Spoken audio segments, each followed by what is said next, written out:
Bom dia, bom dia, bom dia, bom dia. Vamos lá, estamos bem? Ó, nem essa é a resposta.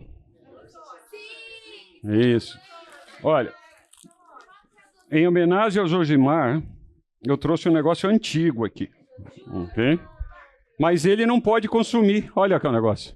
Porque aqui, Josimar, tem corante, tem açúcar, entendeu? Entendeu? Não pode. Então, assim, vamos lá, vamos ver se isso aqui anima a gente a estar junto aqui. Então, vamos lá, bom dia. Bom dia! Ela, entendeu? Então, balinha para ela, porque a partir de agora, com a boca ocupada, pode ser que diminua. Ok, vamos lá. Vocês lembram que nós estamos estudando a vida de alguém, certo? Nós estamos aqui nos episódios, hoje é o episódio 4. Então, como a gente já passou alguma coisa nessa temporada, vamos fazer o tema. Nós temos com um tema muito grande, um sofrimento que o Dr. Marcos está passando, que é: se Deus determinou, os homens escolheram, como as duas coisas podem ser verdade? E a exemplo do que a gente faz nos nossos seriados, vamos fazer uma retrospectiva com música. Não é assim?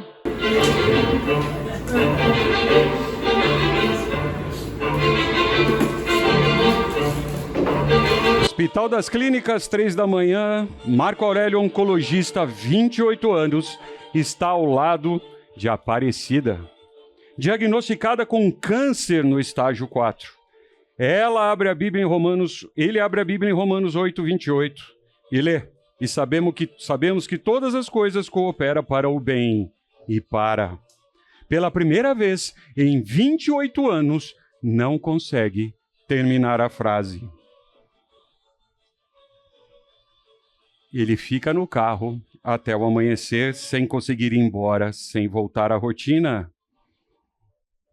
Nas semanas seguintes, Aparecida, sua esposa, vira o paciente mais estudado do Brasil. Já tem 3 pastas de laudos. Transforma a doença da esposa em um desafio a ser resolvido, porque era o único jeito que ele sabia demonstrar amor.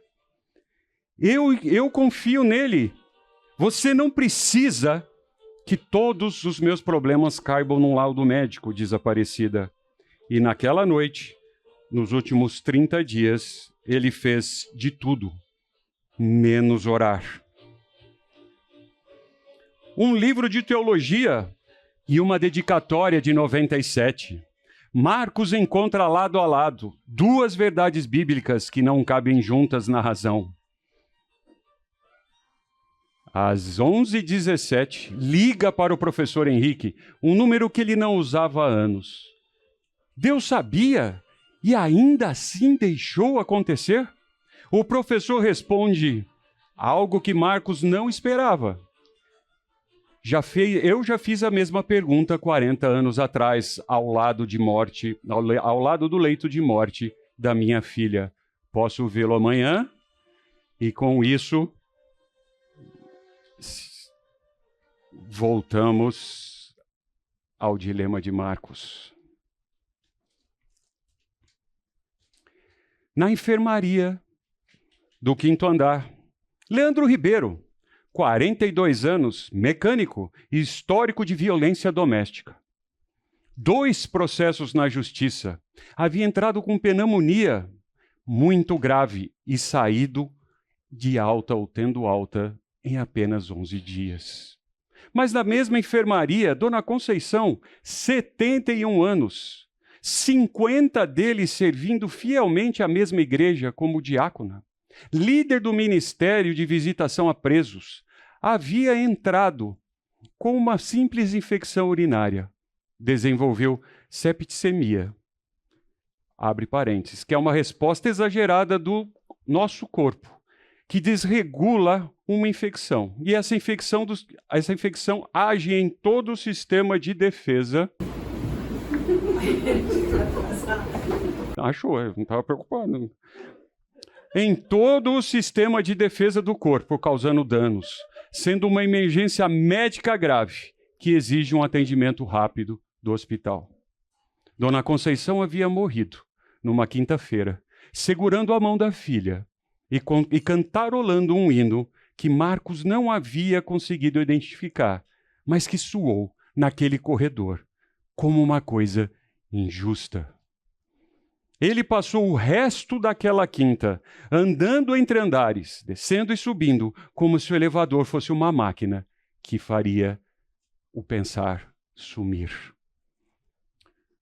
Por que Leandro e não Conceição? Por que Aparecida e não eu? Ele havia lido sobre a eleição na semana anterior. Havia passado uma tarde inteira com livros de teologia de vários autores, mas que escreviam com clareza irritante de quem nunca teve que dar uma notícia de morte. A doutrina dizia que Deus escolhe, que a graça é imerecida, por definição, que não há injustiça nisso, porque ninguém merece. Mas por que Dona Conceição merecia? Se havia alguém que merecia mais do que ela. Então, com isso, começa o nosso episódio aqui. Vamos entender como tratar essas coisas, vamos imaginar, vamos passar pela vida de Marcos. Sei que nós não temos essas dúvidas, nós temos todas as certezas e respostas, estamos seguros. Mas vamos ver nesse episódio, na vida desse personagem, como esse dilema pode ser tratado. Ninguém nessa sala decidiu a cor dos próprios olhos. A família em que nasceu. O país, o século em que abriria os olhos pela primeira vez. Cada um de vocês recebeu a vida inteira como uma pura dádiva. Antes de escolher absolutamente qualquer coisa. Ninguém preencheu um formulário de solicitação.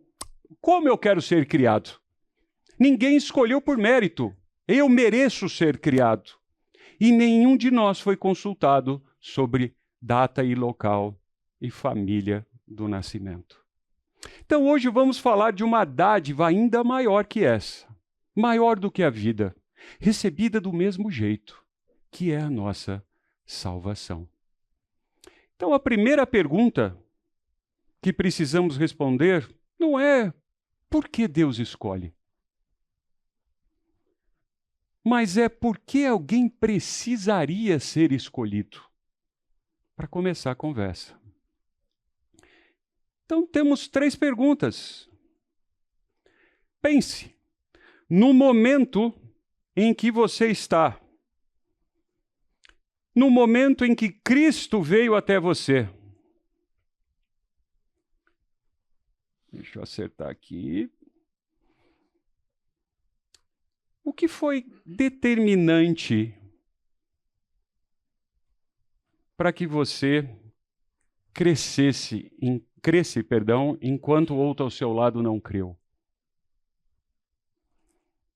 A palavra eleição traz conforto ou desconforto para você? Ou ainda assim, é uma confusão, deixa para lá. Eu não preciso saber disso. Pense por um instante. Como resolvemos isso? Como você resolve isso?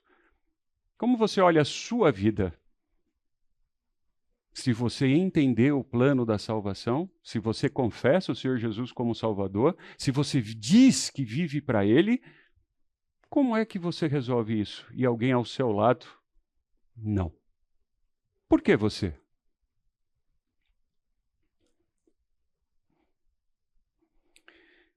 Um texto de Romanos 3,10 diz, como está escrito, está sendo citado algo que já havia sido escrito, não estava sendo postulado naquele momento.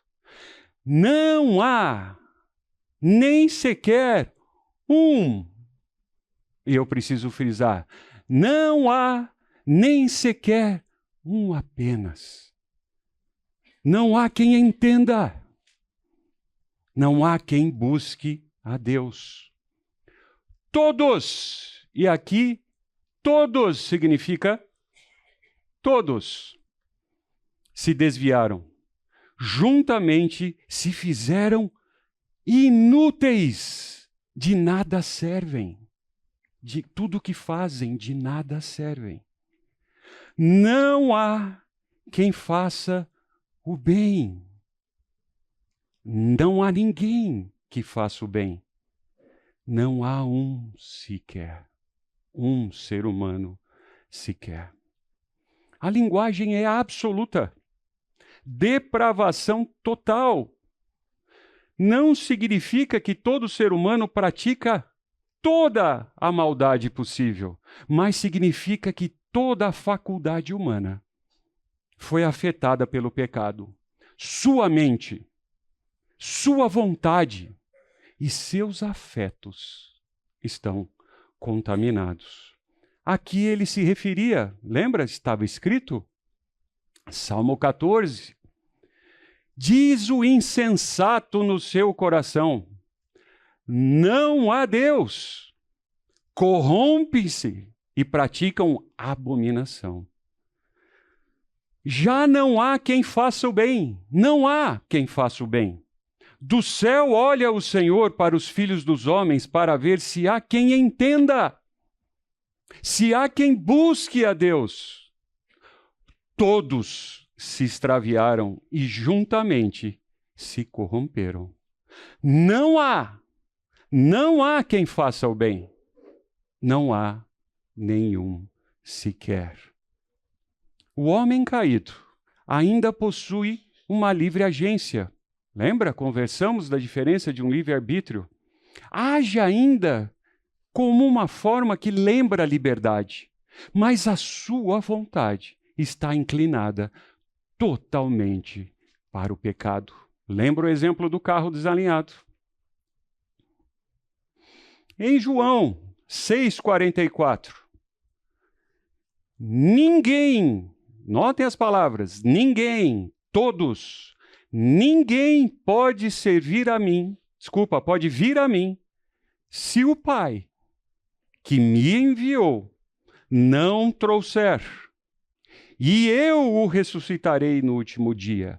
Ninguém pode vir a mim se o Pai não o trouxer. Não há participação das pessoas. Não tem nenhum movimento que essa pessoa possa fazer em direção a Deus. O Senhor Jesus reconhece. O Senhor Jesus diz que ninguém pode, não ninguém quer, ou ninguém consegue facilmente. Ele diz que ninguém pode, está impossibilitado. O verbo usado aqui, não quero cansar vocês com isso, no original, que foi escrito, indica um verbo de capacidade, onde indica que essa pessoa não é capaz de fazer isso. Ou seja, um homem morto, um ser humano morto, não consegue ressuscitar. E dessa forma, não pode ter iniciativa de mudar a sua condição.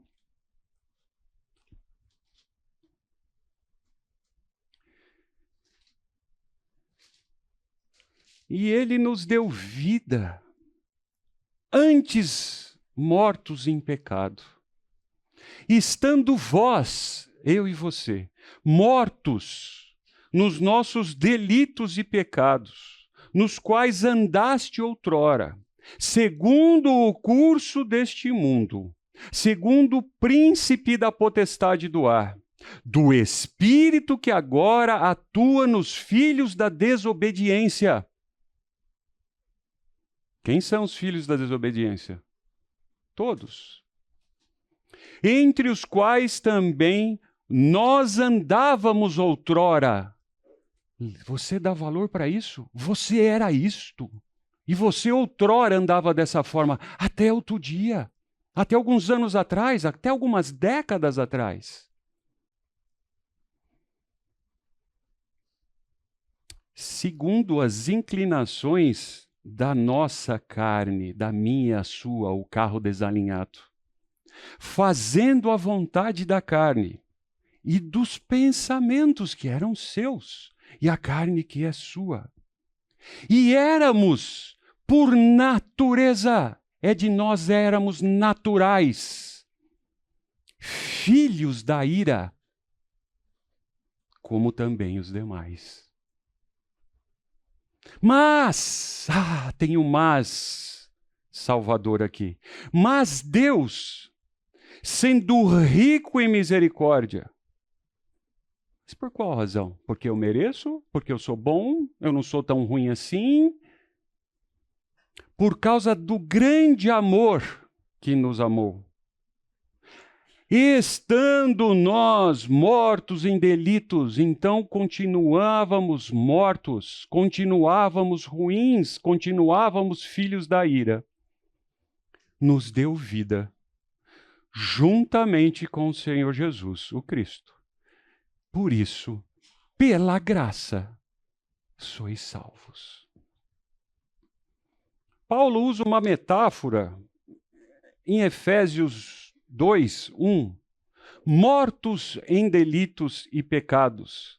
Deus vivifica, ele não assiste no sentido de ajudar você a melhorar. Ele dá a vida por inteiro. Ele transforma você por inteiro. 3 afirmações decisivas aqui. Ele elegeu. A eleição é em Cristo. Não independente dele. Nada podemos fazer. Antes da fundação do mundo, precede o tempo. E aí nós começamos a voltar a ter os nossos dilemas, como Marcos tem nesse nosso episódio. Como? Eu não entendo. Como assim, antes do tempo, ele já sabia? Como? Eu não sei. Precede o tempo, não pode ser baseada em fé prevista. E faz isso segundo, olha que palavra bonita no português, no beneplácito da sua vontade. O critério das ações está no Senhor Deus, e não em você ou em mim, ou ainda no eleito. O critério não está em Deus. Há então aqui uma corrente dourada. Você encontra aí esse texto em Romanos 8, 29 e 30. A corrente dourada consola, ela não deve trazer especulação. Ela diz: predestinou, chamou, justificou e glorificou. Quem? Todos os pré-destinados foram então glorificados. Esta corrente não quebra, porque quem a segura é o nosso Deus. A segurança não está em nós, na força da ovelhinha, na força do eleito, mas na mão do pastor, que cuida do seu rebanho. Até aqui. Vamos quebrar o silêncio mortal que está aqui. Dúvidas, angústias, mágoas, não aguento, vou sair, preciso tomar água. Vamos lá, quero ouvir. E eu preciso tomar café.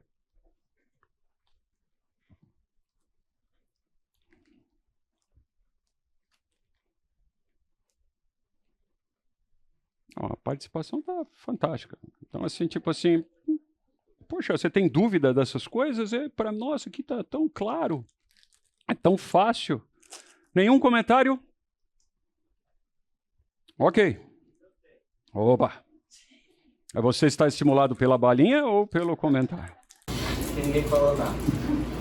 Se, pelo que eu estou entendendo que você está comentando, Nelson, se uma pessoa então ela não foi predestinada, por que orar para que ela conheça a Cristo e possa ter o plano de salvação? Excelente pergunta. Como respondemos? A pergunta foi para quem não ouviu. Dado que nós somos predestinados, para que a gente vai orar para uma pessoa conhecer a Jesus e também obter a salvação? Foi isso que você perguntou? Ok. Vamos lá.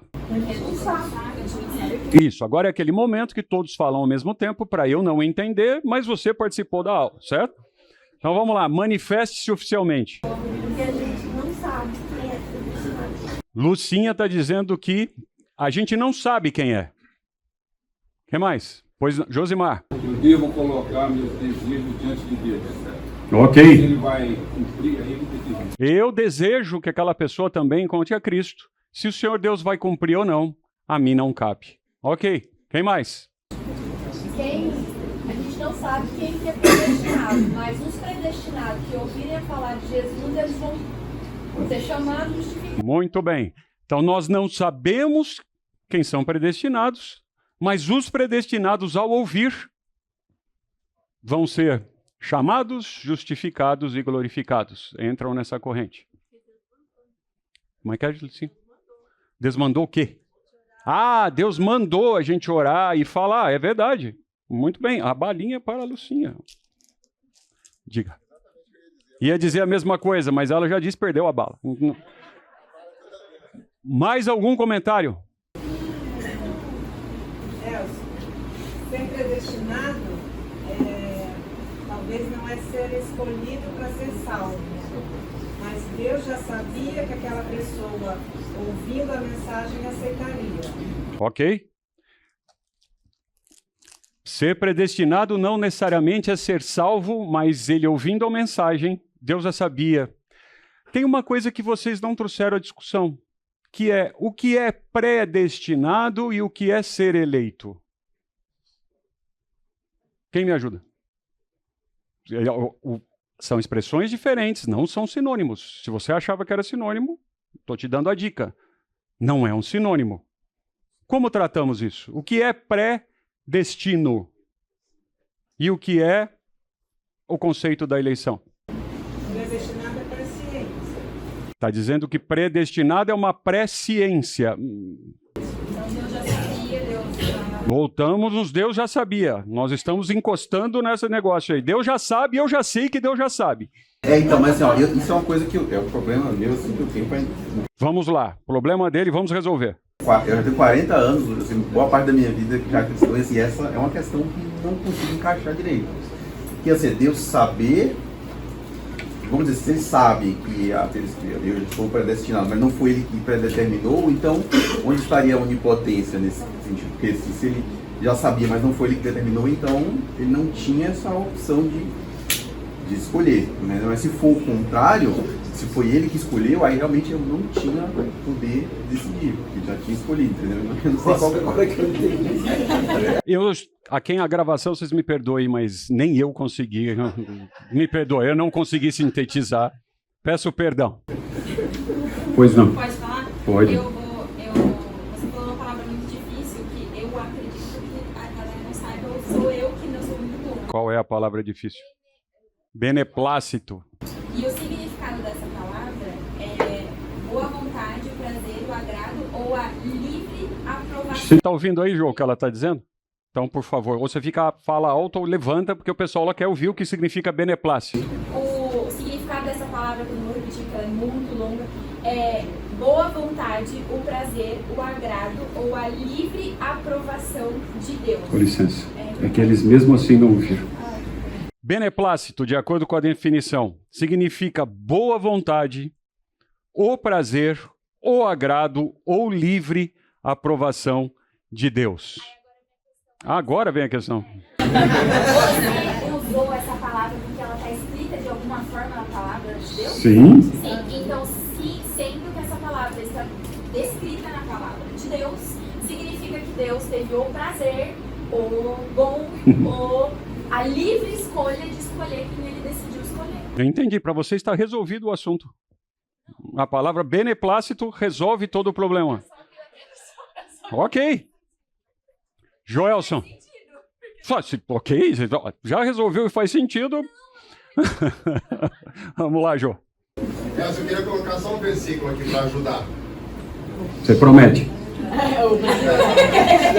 Aí em 1 Timóteo, capítulo 2, versículo 3 e 4.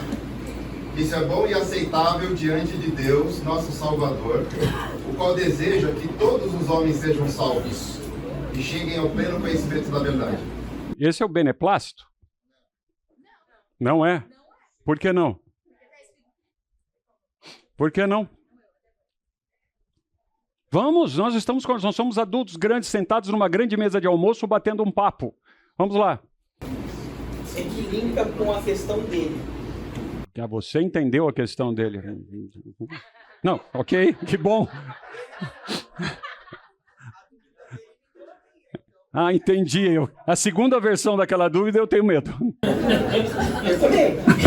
Mas ele piora, porque ele fala assim, Deus gostaria que todos fossem salvos. Ok. Tá? Só que daí, depois vem e fala assim, o beneplácito foi que aquele fosse salvo, aquele não, esse aqui sim. E ele fala assim, ó, mas se esse aqui é salvo, aquele não, porque Deus já sabia que esse aqui ia decidir escolher aceitar a palavra, isso contrasta, parece incompossível. Incompossível? Não, não é. É onipotente, porque se Deus é onipotente, isso aqui não escolhe. Perfeito. Se escolhe, Deus não é onipotente. Isso. Qual que é o tema da nossa aula mesmo? Não. Excelente jogo de dicionário.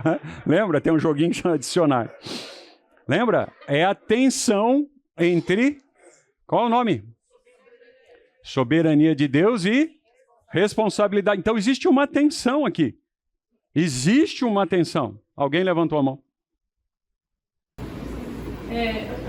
Eu não vejo conflito em ele desejar que todos sejam salvos e não escolher que todos sejam salvos. Porque ele, para mim, é algo que ele deseja que todos sejam salvos, porque ele criou nós para isso, né? Nós estamos com ele, mas devido ao nosso conceito da queda, nós não merecemos.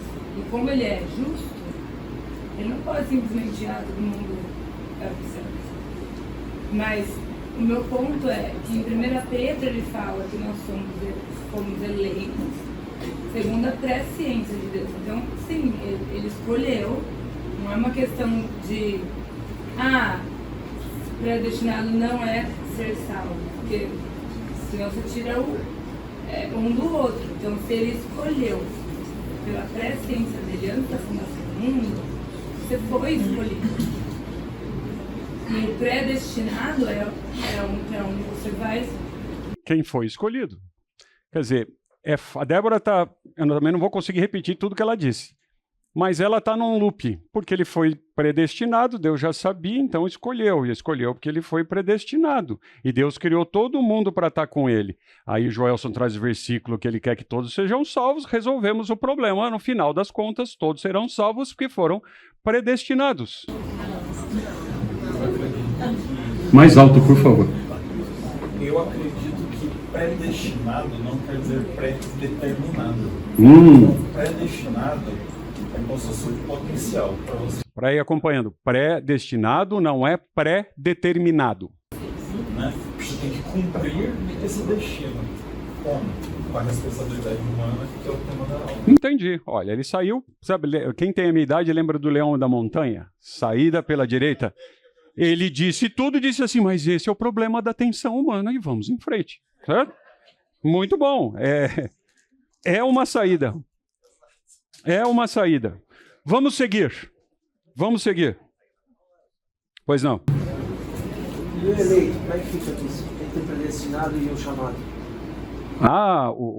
O Lu está perguntando como é que fica a história do eleito e do predestinado. Realmente, Lu, você lembrou de algo importante. Eu fiz uma pergunta, todo mundo foi para um lado e não foi para o outro. E a eleição, como fica? Nós falamos bastante de predestino. Eu desafio vocês a ler o texto e entender aonde está a predestinação e aonde está a eleição. Vou dar uma dica. Talvez a predestinação seja o mais fácil, porque nós estamos confundindo aqui a predestinação com escolha, que foi escolhido antes. Não, predestinado é qual destino prévio, que a palavra significa? Pré-destino. Então, quando Deus nos salva, qual é a predestinação que Ele espera de nós? O texto diz, nós temos imagem, nós temos como o Senhor Jesus. Fomos salvos para ser predestinado para ser a imagem do Senhor Jesus. Agora, como fica o problema da escolha? Vamos seguir.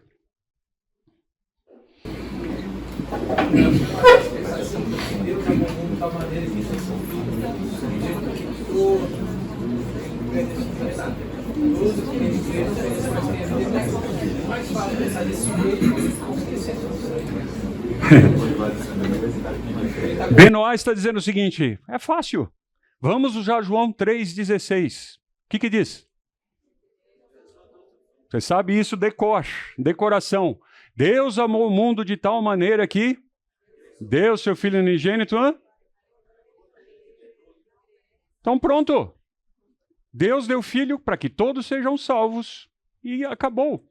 Então, tem pessoas sérias com Deus que defendem isso. Então, ao final, todos serão salvos. Se todo aquele que nele crê, mas ele fez isso para todos, e ele é soberano, não estamos debaixo da nossa vontade, sim da dele. Então a dele vai ser feita. E ele está insistindo, eu estou brincando, ele está insistindo com o ladrão da cruz. Agora, por que o outro ladrão não o fez? Mas Jesus estava morrendo ali por todos. E se é nele crer, então dependia do ladrão crer ou não. Porque um creu e o outro não. Escolheu predestinado. Quem que escolheu crer?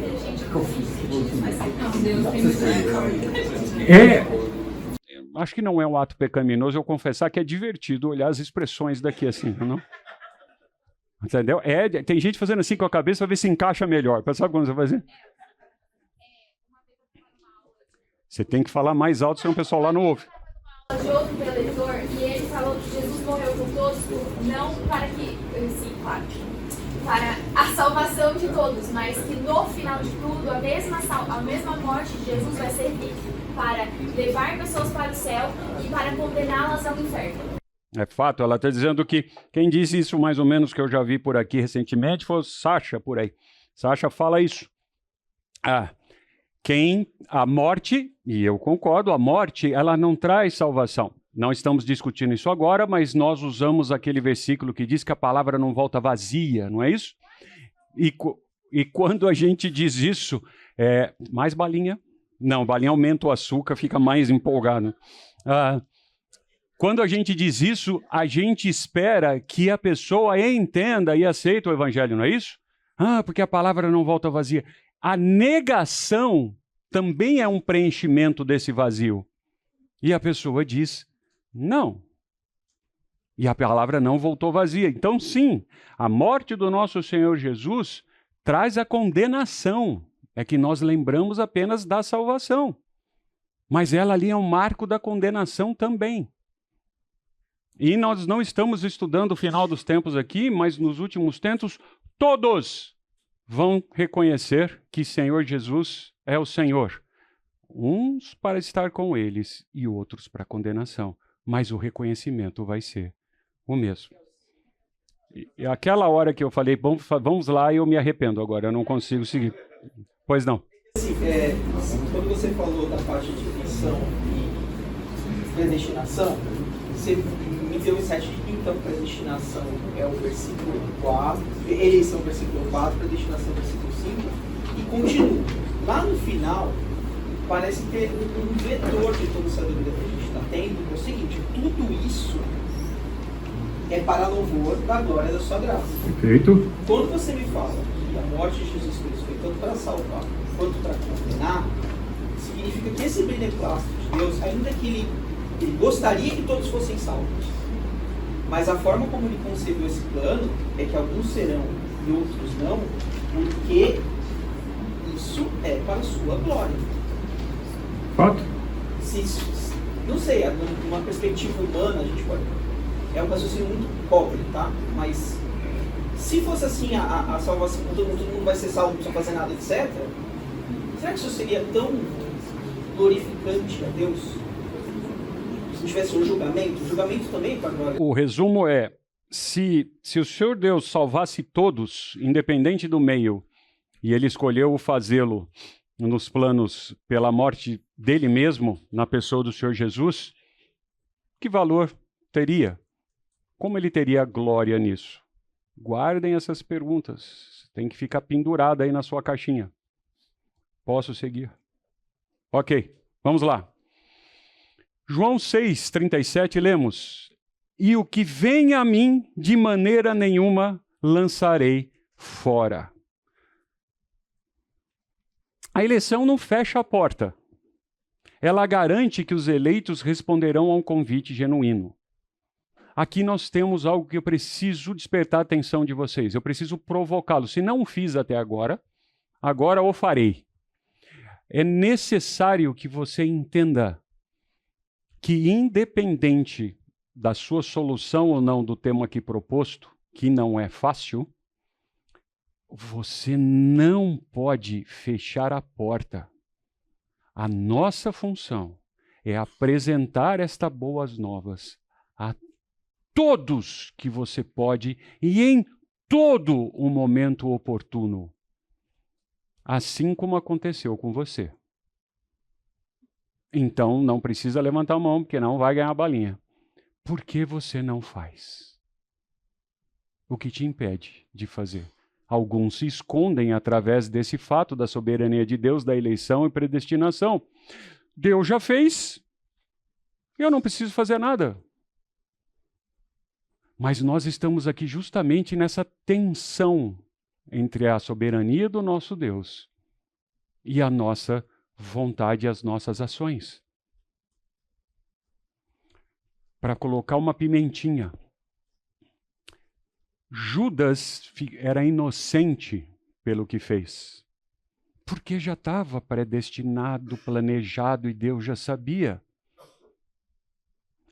E Judas fez. Então Judas está isento da culpa. Ou, porque ele fez, aí as coisas aconteceram como deveria ter sido. Faraó. Deus endureceu o coração de Faraó. Poxa! Mas Faraó até estava com uma vontade ali de liberar e Deus vai lá e endurece. Então a culpa não é de Faraó? Ele não tem responsabilidade pela decisão? Você. As decisões que você toma no seu dia a dia. Se Deus já estabeleceu tudo, Ele já sabe o que você vai fazer. Ele está fora do tempo do Cronos. Ele já entendeu, ele sabe o que é. Então eu sou desculpável. Eu posso fazer o que quiser. Aí você vai para a musiquinha, deixa a vida me levar, vida leva eu, as coisas já estão feitas. Esse assunto, para alguns de nós aqui, eu não os conheço profundamente, e esse é um risco que eu tomo aqui, é um assunto denso, pesado. Talvez, se você esteja novo na fé, se você tenha conhecido o Senhor Jesus há pouco tempo, eu vou fazer a brincadeira, é como se eu estivesse querendo dar uma boa feijoada para um recém-nascido. Não se ofenda com o recém-nascido. Mas ele ainda não está preparado para aquilo. Mas o desafio de um cristão maduro é estar preparado para isso, porque quando você entende as verdades das Escrituras, você as aplica na sua vida, nas suas decisões. Então, ao contrário de um colega que eu tenho, que para ele esse assunto é assim, ele não disse dessa forma, eu não estou nem aí, esse é um problema de Deus, vivo a minha vida.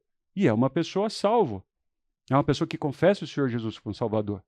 E eu não entendo dessa forma. A forma com que eu entendo as Escrituras e o que ela impõe sobre mim vai definitivamente conduzir todos os meus atos, ou assim deveria, para tudo que a gente faz. E uma das coisas que eu estou falando de maneira geral, eu não conheço, nós não anunciamos algo mais precioso que pode ter para a vida de um ser humano, que é o encontro dele com o Senhor Jesus.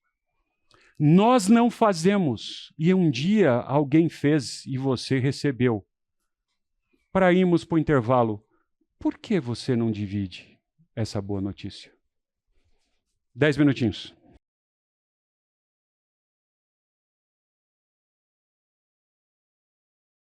Nós estávamos em João 6,37 e estávamos dizendo que nós estávamos em João 3,37 e diz: e o que vem a mim, de maneira nenhuma o lançarei fora.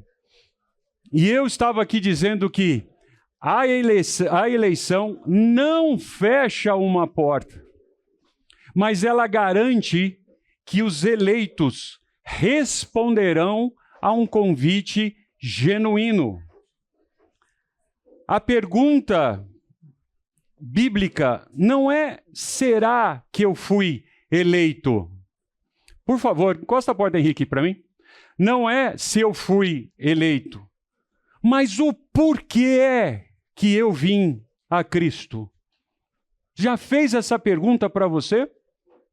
Por que é que você veio a Cristo? Qual mérito eu e você temos? Obrigado, José. Por que é que nós viemos a Cristo?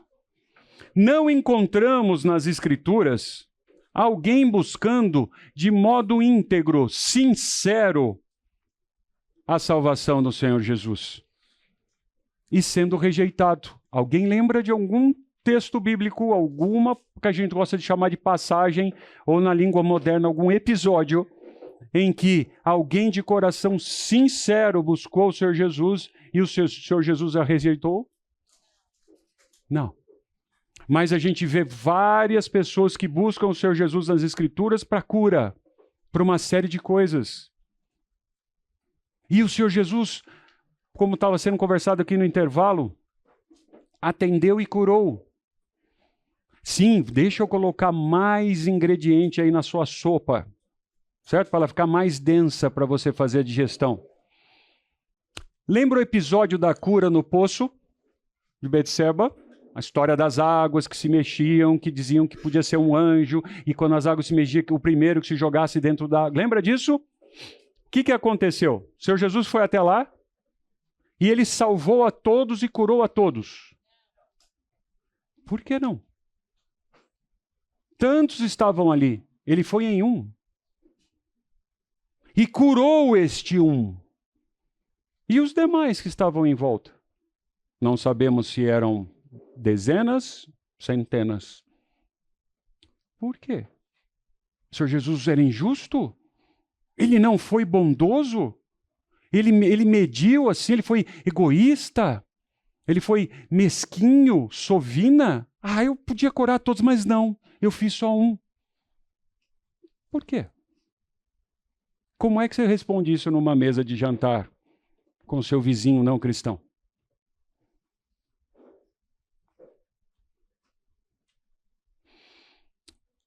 A eleição deve produzir em nós adoração.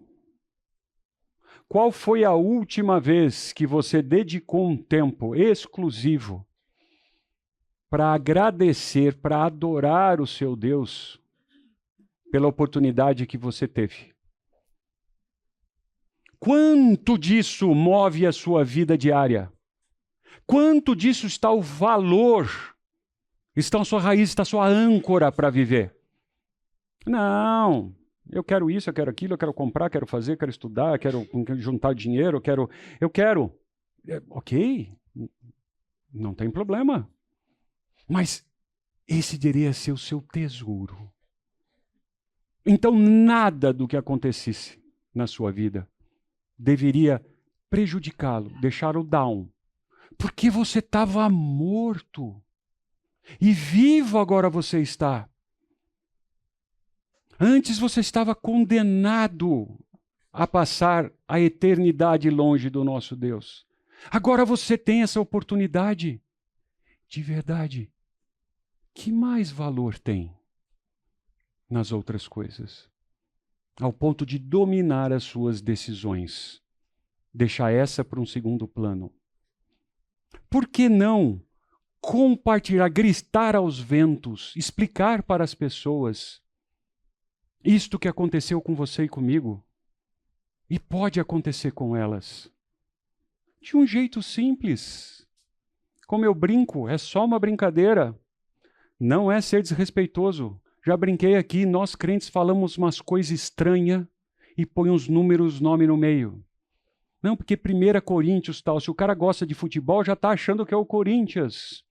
E se você é do outro time, já tem aí uma não empatia com ele. Não, esse cara é palmeirense. Como é que está falando do Corinthians? Romanos, o que a Itália tem a ver com isso? Que parte da história que ele está dizendo? Simplifica. Quais as chances que você tem no seu dia a dia de uma manifestação de adoração a Deus? Contar para a pessoa. Então alguém já disse para mim outro dia, nossa, você é meio burrão, né? Foi mesmo, a pessoa tinha intimidade para ele. Você faz isso, ninguém faz. Cara, deixa eu te contar, por que é que eu faço? Você já deve ter ouvido essa história, ela virou famosa. Um cara estava em São Paulo, ali na Avenida Paulista, na região da Avenida Paulista, e alguém veio pedir informação. Por favor, você sabe como é que eu faço para ir para o paraíso? Eu sei. Eu sei. Deixa eu te contar. Quantas horas você passa com seus colegas de trabalho, com o seu vizinho, dentro de um voo, de um ônibus? Né? Eu tenho alguns amigos que são dentistas. Se permitir for, a pessoa está de boca aberta e não consegue escapar. E muitas vezes é uma injustiça o dentista, né? Começa a conversar com a gente. É mais fácil você concordar, porque não tem como você não manifesta isso na sua vida. As pessoas que estão em volta de você, elas percebem que você é diferente delas, que você está vivo e elas estão mortas. Como é que você age a hora que você vai abastecer seu carro? Igualzinho aos outros? As pessoas não notam diferença em você em nada que te dá a chance de contar para elas. Ora, se nós compramos um carro, uma geladeira, uma blusinha, a gente não vê a hora de encontrar amiga para contar. Menina, se eu preciso te contar uma coisa. E você conta, e a pessoa fala, não, vai lá sim. Não é assim que a gente faz? Porque vai ser bom para você. Vai lá sim. E por que é que a coisa mais importante, você não toma essa atitude? Nós, se eleitos formos, se nós tivermos a chance de ser escolhidos por Deus, nós fomos chamados a usar essa palavra evangelismo. Parece que é pesado e tal. O desafio. Não levante a mão. Você sabe o que é o evangelho? Se alguém diz para você, o que é o evangelho? O que você responde? Aí você vai no dicionário e vai dizer que é as boas novas. Certo? Como é que você conta isso para a pessoa? Alguns desafios que eu já passei nessa vida, de propósito, para me sentir desconfortável. Elcio, alguns sabem que eu participo de um instituto em que a gente treina líderes cristãos. Ok. Você está no elevador. Alguém identifica você. Você é de tal lugar, né? Sou. O que é isso, hein? Você vai falar do instituto ou você vai dizer o que o instituto faz pela vida das pessoas? Como é que você faz isso num andar? Que a pessoa entrou e vai sair no próximo. Talvez você nunca mais a veja. Como é que você faz? Não, eu vou ficar 4 horas num voo, a pessoa sentada do meu lado. E ela até foi legal porque ela puxou papo. E de onde você é, como é que é, tal, não sei o que tem. Você vai conversar de tudo. Mas não vai nem passar perto de contar para ela a coisa mais importante que ela podia conhecer. Ninguém está colocando na minha e nas suas costas o ato da conversão. Mas está colocando na minha e nas suas costas o ato do anúncio, do contar. E se a pessoa fechar e falar, não quero mais, não quero mais. Eu tive um amigo, alguns sabem dessa história. Eu viajei Campinas, São Paulo há muitos anos de todos os tipos de transportes que você pode imaginar. Só não fui de trem, porque não tinha, e de bicicleta. Até avião eu fiz nesses 25 anos, um trechinho. E tinha um amigo, um colega de trabalho, que a gente revezava carro e fazia isso. E eu, quando podia, de maneira natural. Não é? Porque às vezes a gente quer fazer um momento. Escuta, eu vou pregar o evangelho para você, fica aí. Então, Não. Coisa natural. Onde nas Escrituras a gente vê algo parecido com isso? As coisas eram naturais, a não ser quando o Senhor Jesus estava confrontando quem deveria saber. Aí é outra história. E conversando com ele. Um dia, para minha surpresa, batendo papo. Tá bom? Um dia, família, vamos para o trabalho. Natural. E de anos, um dia ele fez assim. Eu só preciso te pedir um favor. Fala, fulano. Claro, nós somos amigos mesmo. Almoçava junto, andava, ia, eu já tinha ido na casa dele. Não me fale mais desse negócio de Jesus, tá bom? Aí eu fiz assim, pô, fulano, é mesmo? Aí vem aquela coisa assim, ele não entendeu, certo? Por duas formas, ou ele é burrão, ou eu sou um mau explicador. Esses anos juntos. Aí eu me atrevi a fazer a seguinte pergunta, fulano, por que não? Você não... Opa, eu entendi sim, e repetiu certinho. O ser humano foi criado, Deus fez, teve o jardim, porque não foi um dia. A gente já tinha conversado de vários episódios das Escrituras, de várias situações, de vários, entendeu? Há um compêndio ali de coisas que nós já conversamos. E ele, inteligente como era, conseguiu colocar na ordem cronológica e entendeu.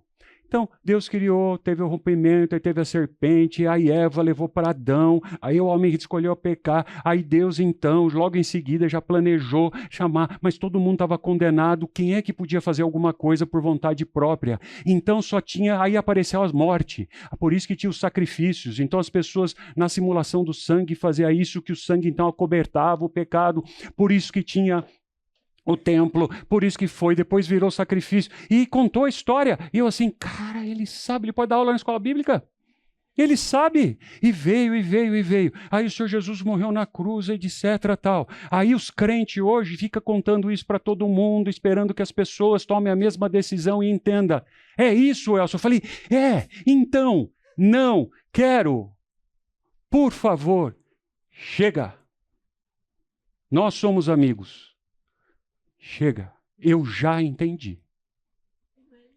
O que é que a gente faz? O que ele pediu. Disse a ele, fulano, a hora que você quiser voltar nesse assunto, eu estou à inteira disposição para conversar com você. Mas realmente, dado o seu entendimento e a sua decisão, eu não mais vou te incomodar com isso. Combinado? E assim foi. Para mais alguns anos juntos. E depois nós nos separamos por motivo de trabalho. Mas eu conto. Você conta isso para as pessoas? Ou você está preocupado em não compartilhar isso por alguma coisa que pode acontecer com você? O que de pior pode acontecer com você de um estado que você já estava? Entenda. Você já estava morto e separado de Deus. Agora você está vivo e pode desfrutar da companhia do nosso Senhor Deus. O que mais isso pode trazer? Você vai perder o emprego? E daí? Eu estava morto. Eu não vou ser convidado para a festa de casamento?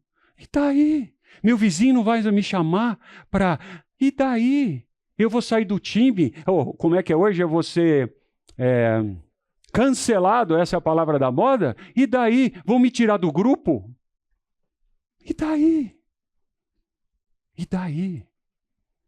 Aí você vai deixar tudo isso acontecer e você não teve o privilégio de ser o instrumento da pessoa ouvir, mesmo que ela decida não.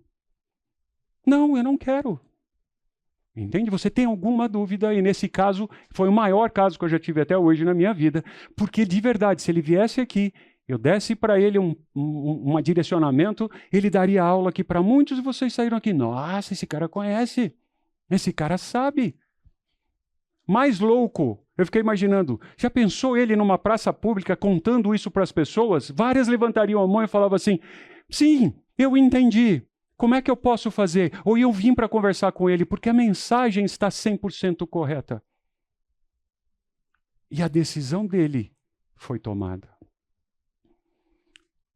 Quanto que você compartilha quando você fala do evangelho para as pessoas? Não é a boa ação, não é dar roupa, não é participar na igreja, não é levar café da manhã para quem está em situação de rua. É para fazer isso sim, continue. Continue. Mas o que acontece se a pessoa for de barriga cheia para o inferno? O que adianta ela estar quentinha, não passar frio e estar longe de Deus?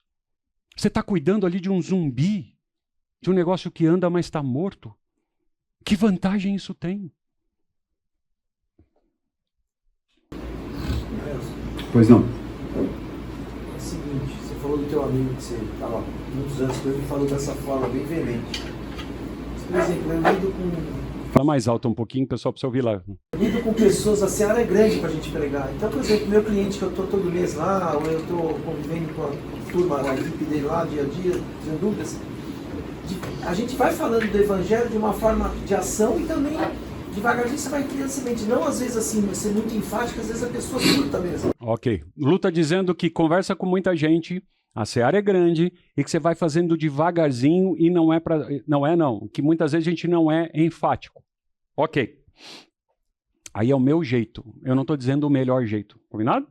Não dizendo que essa é a fórmula que eu estou certo. A minha pré-ocupação, então que me ocupa antes e deve fazer isso, e se eu disser que eu faço isso a todo tempo, em todo momento, etc., eu sou um mentiroso. Tá bom? Então eu não sou melhor do que vocês. Eu não sou. Mas, de alguns momentos, me dá uma luz. Não é um insight assim, né? A palavra é bonita, um insight, uma percepção. E eu falo para a pessoa o básico. Mas por que você entregou o relatório no dia certo para o seu chefe, do jeito certo que ele pediu, etc.? Eu falei, não, cara, porque eu tenho um primeiro compromisso, eu não tenho com o meu chefe, eu tenho com Deus. E Deus espera que eu faça tudo com a máxima excelência que eu posso. Eu tenho que fazer. Aí ele pergunta assim, como assim? É a chance que eu tenho de explicar algo básico. E se quem atua é o Espírito do nosso Deus, se eu estiver preparado, o problema é que muitos de nós somos uma ferramenta meio desregulada, uma faca que não está afiada, uma ferramenta. Quem usa ferramentas aqui vai usar, sabe aquela ferramenta que não está legal? Não, eu quero estar como uma ferramenta pronta para o uso. E ainda aqueles canivetes suíços multiuso, que eu possa ser usado em qualquer momento. Eu tenho que me exercitar para isso, eu tenho que aprender. Se eu tiver matéria-prima dentro de mim, eu entendo que o Espírito do nosso Deus vai fazer com que que Ele mesmo colocou dentro de mim, sirva. Agora, muitos de nós estamos ocos. Estamos ocos. O que você vai falar? Realmente eu não sei. Sim, Deus pode fazer um milagre? Pode. Deus fez mula. Eu tenho vários episódios para contar por onde eu ando aí, de algumas coisas fantásticas de pessoas que entenderam o Evangelho, etc. Mas não é a regra. E nós temos que estar preparados.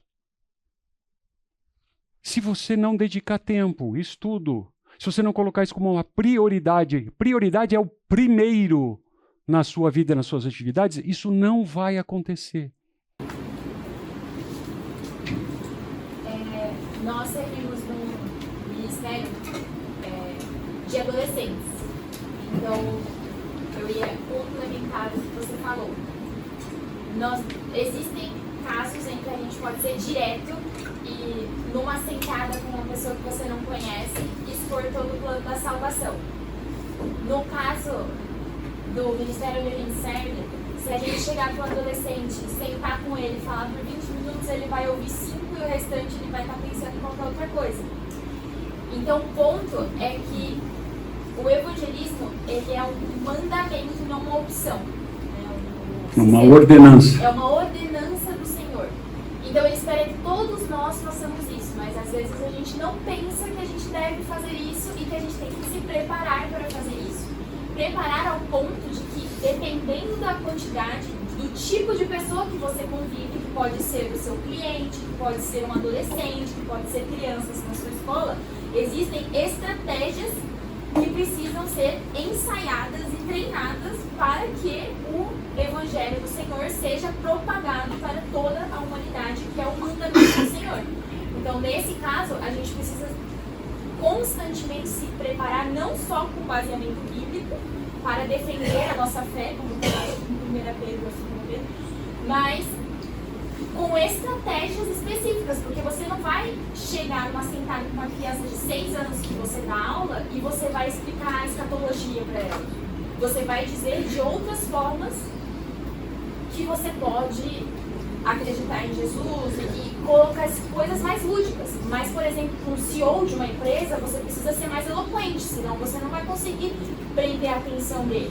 A questão é que isso precisa ser uma realidade na vida de todos nós que estamos nessa sala, na vida de toda a igreja.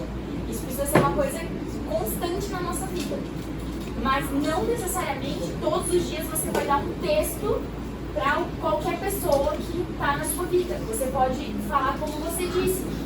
E uma outra coisa que você falou, que precisa ser uma realidade, é o exemplo.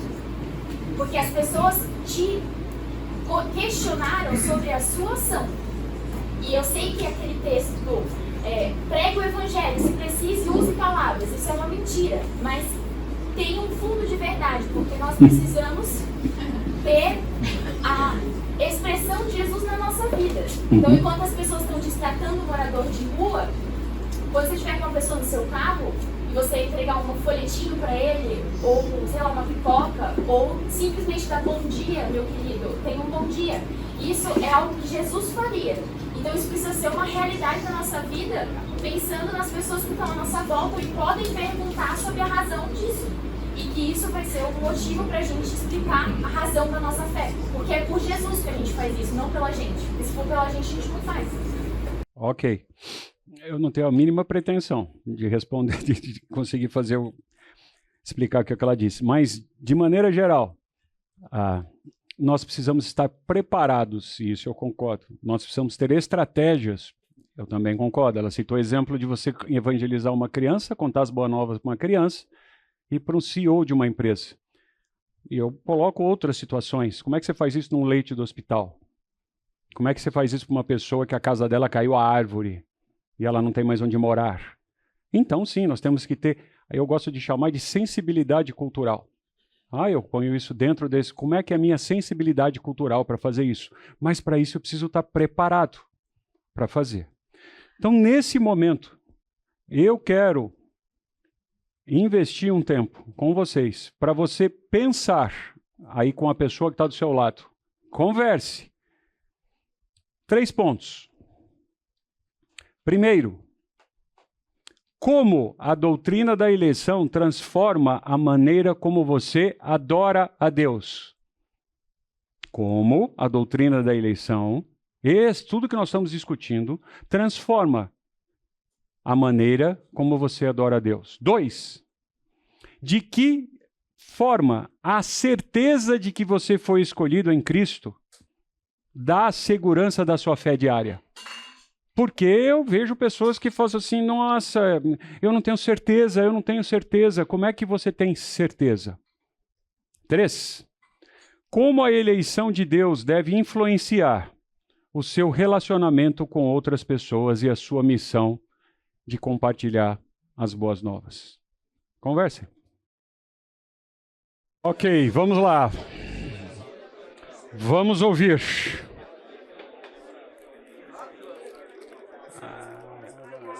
Vamos ouvir. Vamos lá. Quem gostaria de dividir algo sobre o primeiro ponto? Nem a balinha. Vamos lá. Como a doutrina da eleição transforma como você adora a Deus? Eu nem adoro a Deus, assim, esse negócio de eleição, agora o negócio piorou ainda mais. Todo mundo assinou já isso aqui? Passou por todos? Como? As perguntas quem faz sou eu, Lu.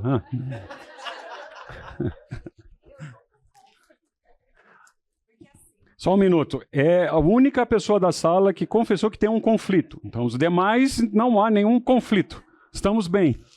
E assim, eu me sinto agraciada, mas aí eu fico pensando numa outra questão, que eu acho que eu não entendi a eleição. Então, se eu fui eleita para ser salva, há quem não foi eleito, então eu me sinto agraciada, mas e quem não foi? E quem não creu? Eu estou com nó nessa questão. Então, lembra só, para quem não ouviu, eu perguntei como a doutrina da eleição transforma a sua maneira de adoração a Deus, ou como você adora a Deus. de maneira respeitosa. O que ela fez assim é o seguinte, ela falou tudo, menos a resposta da pergunta. Certo? Mas a dúvida que ela colocou, lembra, nós estamos no meio de um episódio. Nós estamos assistindo um seriado da vida de um personagem.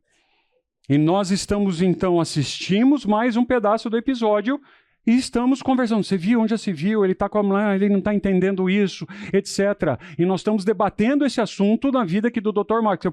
Porque eu imaginei que resolver problema dos outros é fácil. Não é assim? A gente resolve todos os problemas dos outros. Ah, por que você não faz isso? Devia ter feito. Ah, por que você não é? Problema da vida dos outros a gente resolve. Então, nós estamos aqui para ajudar o Dr. Marcos a resolver os problemas que ele tem, das dúvidas que ele tem. E aí, o que ela colocou é assim, ela está igual, Dr. Marcos. Porque, pera um pouquinho, se eu fui escolhido, por que ele não?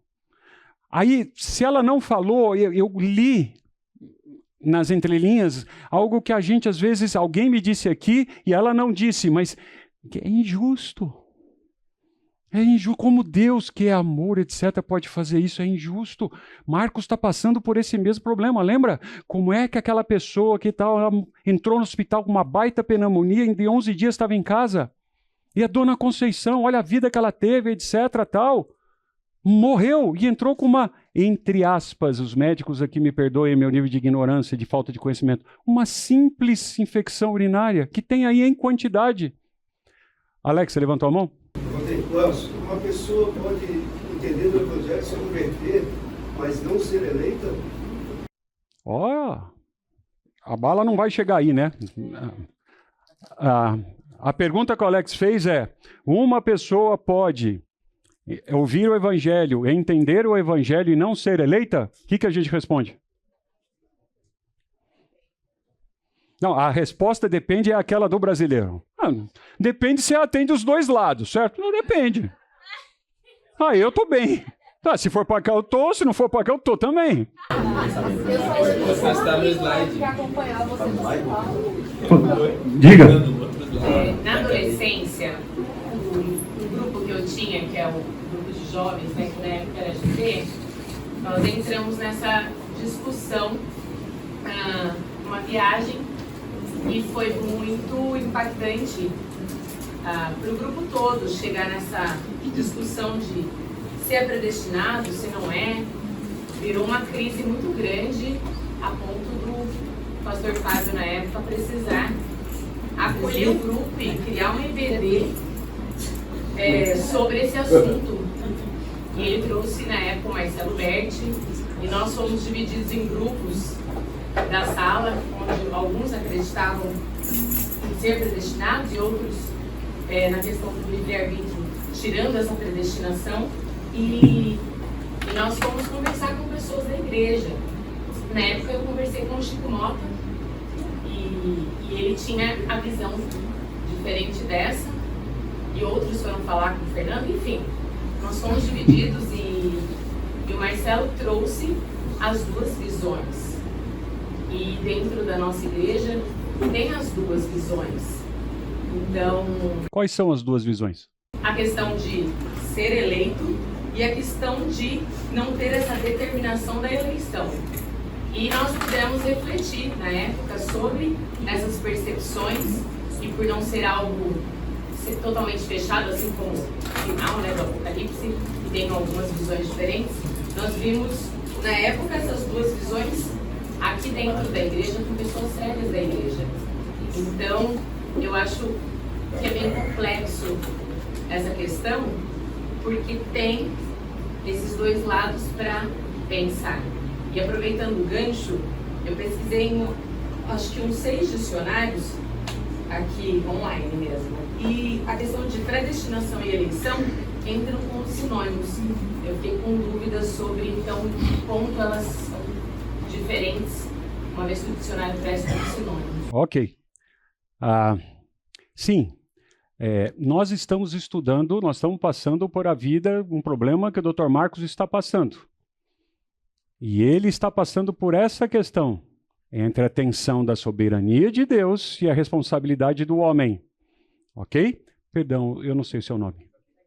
Jaqueline, você ainda foi bondosa E você deu 2 opções. E ainda foi mais bondosa, como disse que, usando o seu gesto, que essas 2 opções, e fez assim, o que me dá a intenção que elas convergem para o mesmo ponto. É o gesto que ela fez. Me leva a pensar que não importa mais ou menos. Se eu estiver desse lado ou desse lado, no final, e ainda ela citou alguma coisa lá em Apocalipse, tem outra coisa. Certo? Então, nós estamos tentando ajudar o Dr. Marcos. E a minha função é tirar vocês da zona de conforto, disse isso no primeiro dia, dos alicerces que você possa ter, fazer um terremoto, chacoalhar ali, para ver como é que você lida com essas ideias. Ok? Confortável estaria eu, Jaqueline, se eu entendesse que só existem 2 lados. Então, assim, não, eu vou para o lado esquerdo, vou para o lado direito, no final vai dar mesmo a mesma coisa. Eu entendo que a coisa ainda é mais complexa, mas dentro do que nós estamos tratando aqui, sim. Sim, também é fato, você citou alguns nomes aí que eu os conheço muito bem, né? Sou muito próximo. Então, assim, é importante você entender o que essas pessoas pensam e no que elas estão baseadas e por quê. O que eu estou fazendo aqui é, muitos dos que entendem a eleição, e depois ao final do episódio, mais para frente, nós vamos voltar no predestinação e etc., que eu continuo insistindo que elas não são sinônimos, senão não faria sentido estar ali naquele versículo da forma com que exposto está, ok? Mas a intenção é, então, se a coisa acontece porque são eleitos, eu não preciso fazer nada. E graças a Deus que eu fui. Então a pergunta é, como a doutrina da eleição transforma a sua maneira de adorar a Deus? 2, de que forma a certeza de que você foi escolhido em Cristo te dá segurança para a fé diária? Você balança na sua fé? Essa pergunta é para você. Você balança na sua fé? 3, como essa questão de eleição de Deus deve influenciar o seu relacionamento com outras pessoas e a sua missão. Eu conheci um grande pastor, eu não quero dizer a denominação, porque daí nós vamos entrar num outro negócio, mas um grande pastor, mas assim, fantástico. Ele não entendia que tinha que anunciar o evangelho para ninguém. E ele defendia. Por quê? Se a pessoa realmente está ali, então, eleita, predestinada, o termo todo, e ainda a confusão dos termos que posso fazer, ela vai vir para a igreja. A minha função é pastoreio e cuidar de quem Deus traz. Eu não preciso fazer nada. E outra, se Deus é soberano em ter os planos dele, eu não preciso fazer nada, porque vai acontecer de um jeito ou de outro. Então, sim, o objetivo dessas perguntas é provocar você. Que você saia daqui não conformado. Vai para o almoço hoje, o macarrão com frango, e fala, não é possível, como é que a gente resolve isso? Como é que eu faço isso? Uma pessoa, como é que isso mexe na minha vida? Você precisa ter a sua conclusão. Vamos caminhar. Isso traz um desafio para você de responder a pessoas, talvez no seu convívio, que é, como eu vou responder? Eu tenho medo de não ser eleito. Invertendo a pergunta do Alex, será que realmente eu estou salvo? Será que realmente? Como é que eu tenho certeza? Como é que você tem certeza da sua fé? Como é que você tem certeza? Se você agora sair dessa existência aqui, você vai estar na presença do nosso Deus. Se você tem essa certeza e sabe, é isso que você tem que compartilhar com o outro. Então, se o irmão diz, eu tenho medo de ser eleito, como é que eu posso ter certeza? Como é que você responde a ele? Então, questões ainda para você pensar. Como você responderia? Em que as pessoas ou nós deveríamos fixar os olhos? Como dos trechos usados, como João 3,37 diz, jamais o lançarei fora, consolaria esse irmão. Como a eleição deve produzir orgulho ou umidade? Ela deve produzir orgulho. Eu já vi cristão orgulhoso, eu sou o cara, eu estou eleito. Você não. Você vê? Olha essa pessoa? Sim. Essa daí vai para o inferno mesmo. Isso aí, ó. Não merece. Você viu a vida que ela leva? Filho nem fica perto. Tá? Não convive com essas pessoas. Ao contrário, nós temos que conviver com essas pessoas para ser luz ali. Então, porque você está numa condição, independente do caminho que foi tomado, você não se mistura. Eu sou melhor. Eu não quero estar perto. Se Deus garante a salvação dos eleitos, qual é o custo real de um cristão que não evangeliza? Qual é o custo real de um cristão que não evangeliza? E eu quero dar uma última palavra.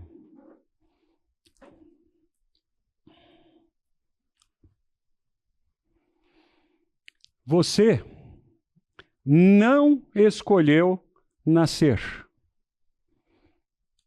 A eleição é a mesma graça. Por que é que Deus tem que lhe dar qualquer satisfação, se nem no seu nascimento você o fez? Questões que eu recebo, você pode receber de alguém, como você responde. Vocês não amaram a Cristo primeiro. Eram inimigos de Deus. Isso não deveria gerar arrogância de nós. Discriminar pessoas, não andar com elas. Eu não estou dizendo fazer o que elas fazem, eu não estou dizendo seguir o conselho que elas fazem, mas andar com elas. Sim. Sim. 5. Você foi amado, mesmo antes de saber pedir o amor de Deus que morto você estava. Então, concluindo o episódio de hoje.